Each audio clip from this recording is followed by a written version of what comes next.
fear that if one aspect of the theory is closely scrutinized, there's going to be an unraveling. Who are you? Oh, I am the great and powerful Wizard of Oz.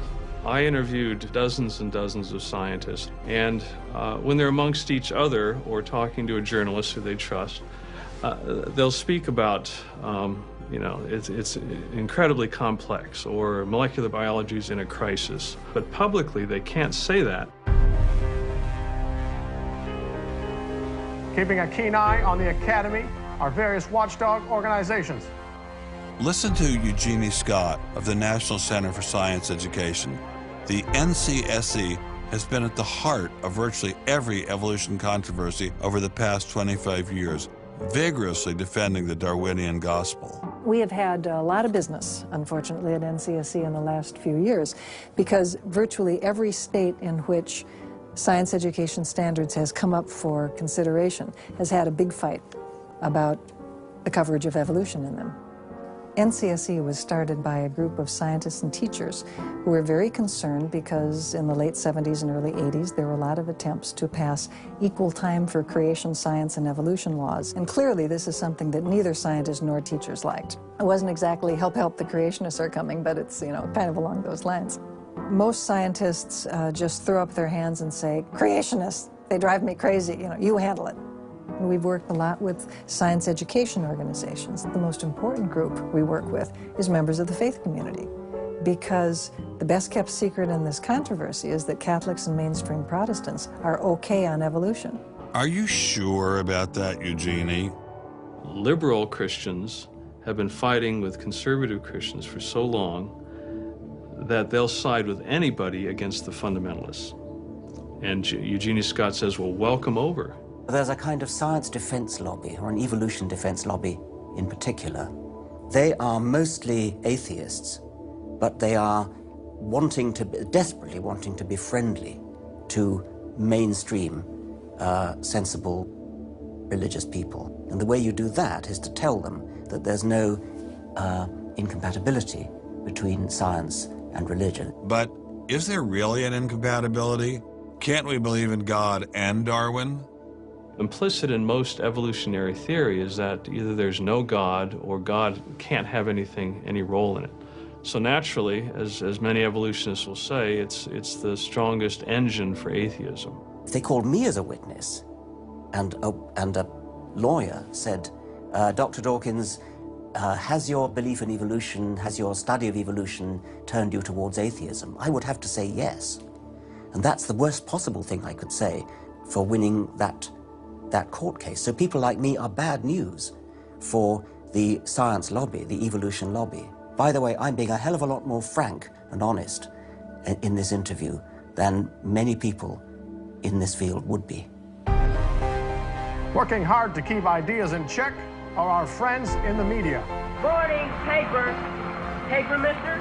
The tendency of the media is to side with the establishment because they inherently agree with the establishment. Eugenie Scott, my understanding is that there is not a single peer-reviewed article out there that supports intelligent design. Am I wrong? You are not wrong. You are correct. I believe that we get coverage, but we always get coverage like we're the outsider, not like it's an even debate. But instead of merely reporting news, he analyzes it, often expressing his personal opinions. We constantly deal with reporters who refuse even to report the correct definition of intelligent design. They, over and over again, talk about life is so complex, God must have done it. Just admit it, it's religion. Very simple. You just can't, it's religion. It's a wanton distortion of our position. So you'd ask. I've got a hot story here. You can look at Associated Press stories, and the same sentence will appear in those stories for 10 years. Intelligent design says that life is too complex. It's called a boilerplate. And the reporter never reports anymore or gets any new ways to say it, so the public understanding never advances. But what happens if a reporter decides to take a more balanced approach to intelligent design? There might be remarkable pressure on that reporter not to side against the evolutionists. I thought I told you to kill that story. Few reporters have learned this better than author and journalist Pamela Winnick. When she refused to take sides in an article she wrote about intelligent design, the Darwinists found a new favorite target. Number one, I wasn't Christian, I was Jewish. Number two, I wasn't religious.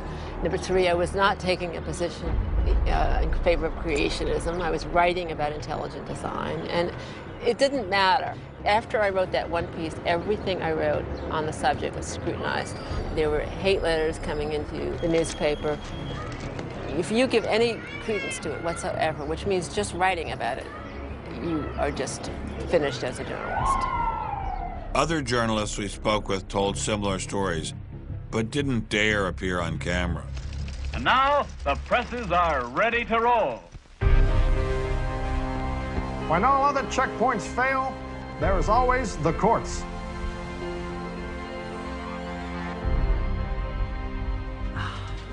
We have spent an enormous amount of time trying to prove to the court what everybody already knows, that intelligent design is a particular religious belief. But I thought scientific questions were settled by the evidence, not by taking people to court and suing them. How do other countries deal with such disputes? Dr. Marcy Giertuk, a population geneticist who now represents Poland in the European Parliament, was able to shed some light on this topic. The censorship of teaching criticism of evolution is and always was much stronger in, say, in your country, in the United States, than it ever was in Poland. Why? Why would the censorship? That's just because you have a political correctness in your country. These issues are brought to court, and the court says what you can and what you cannot teach. We want to know what you teach, what books you use, how you teach it. We never had that sort of way of deciding scientific issues in Poland. We never had the courts involved. So you are saying that as far as the teaching of science is concerned, Poland is freer academically than the United States? I think in this particular issue of evolution, I think this is true. But how effective are the courts in deciding such matters? What about the general idea that intelligent design is doomed as a result of several recent legal setbacks? I think court cases don't decide anything. I mean, if you look at the Scopes trial, who won that trial? It wasn't the evolutionists. I mean, it was the Tennessee law was upheld, barring evolution. And yet, in the popular imagination, Scopes is the hero. Inherit the Wind, that movie, which is really bogus history based on the Scopes trial, has carried the day. These issues go much deeper than any decision by a judge. The evolution debate does seem to run much deeper than the courts, much deeper even than science. To generate this level of hostility, ID must threaten something at the very core of the Darwinian establishment. The entire globe is today the site of a momentous conflict. It is the challenge of ideas.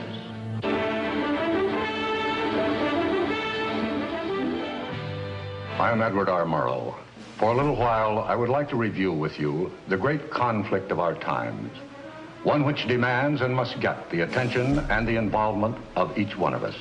This conflict over the principles of evolution has become a religious war.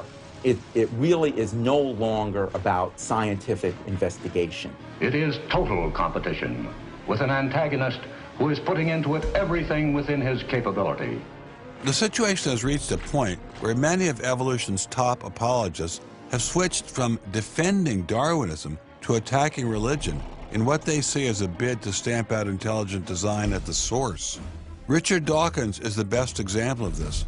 His recent book, The God Delusion, has sold over 1 million copies worldwide. The God Delusion is my long-expected, long-worked-on, full-frontal attack on religion. To me, science is about trying to explain existence, and religion is about trying to explain existence. It's just that religion gets the wrong answer. But is Dawkins correct? Are science and religion really at war? For an appraisal of this continuing and protracted conflict, we can go to a reporter who has watched the growing conflict with the perception of a trained military observer. Oxford professor Alistair McGrath, author of The Dawkins Delusion, seemed like the ideal person to answer my question. Richard Dawkins has a charming and very, I think, interesting view of the relationship between science and religion. They're at war with each other, and in the end, one's got to win, and it's going to be science. It's a very naive view. It's based on a complete historical misrepresentation of the way science and religion have interacted. Dawkins seems to think that a scientific description is an anti-religious argument. Describing how something happens scientifically somehow explains it away. It doesn't. But the questions of purpose, intentionality, the question why, still remain there on the table. And I think it was just a catastrophic mistake to have someone like Dawkins address himself to profound issues of theology, the existence of God, the nature of life. He hasn't committed himself to disciplined study in any relevant area of inquiry. He's a crummy philosopher. He doesn't have the rudimentary skills to meticulously assess his own arguments. Genius guy, though. Very smart guy. A little bit of a reptile, but a very smart guy. The opposing point of view in this conflict rests on a fundamentally different vision of man. If you have two distinguished scientists, and in fact you can range many more on each side, as you know, saying exactly opposite things, that's telling me that the conflict is not between science and belief in God. Otherwise, you'd expect all scientists to be atheists. But it's a worldview conflict. It's between scientists who have different worldviews. You've got two competing explanations of the evidence. One says design, one says undirected processes. Both of them have larger philosophical or religious or anti-religious implications. So you can't say that one of those two theories is scientific and the other is unscientific simply because they have implications. Both have implications. People who tell you, for example, that science tells you all you need to know about the world, or that science tells you that religion is all wrong, or science tells you there is no God, those people aren't telling you scientific things. They are saying metaphysical things, and they have to defend their positions for metaphysical reasons. What is being presented to the public is, first comes the science, and then comes the worldview. I would want to argue that that may not be the case, that it may actually be the other way around, that the worldview comes first and is influencing the interpretation of science. My deep regret is some people are so deeply entrenched in their own worldviews that they will simply not countenance alternatives. I'm actually a person of the left. And not even a particularly religious person. I think of myself as kind of humanist. And I think it's sending a very bad message to religious people who are interested in science, that in some sense, in order to do science credibly, they have to leave their religious beliefs at the door. The founders of early modern science, Sir Isaac Newton, Robert Boyle, Johannes Kepler, Galileo, most of these early scientists all not only believed in God, but they thought their belief in God actually made it easier to do science. You can be religiously motivated and you can do good science. And they have more often gone together than not gone together. Admitting our biases is the best way towards rational discussion, which I would welcome. Rational debate is a nice thought, but it's nearly impossible in the current climate. I'd seen the chilling effect that this unquestioning devotion to Darwinism has had on science, but were there other consequences? No gods, no life after death, no ultimate foundation for ethics, no ultimate meaning in life, and no human free will.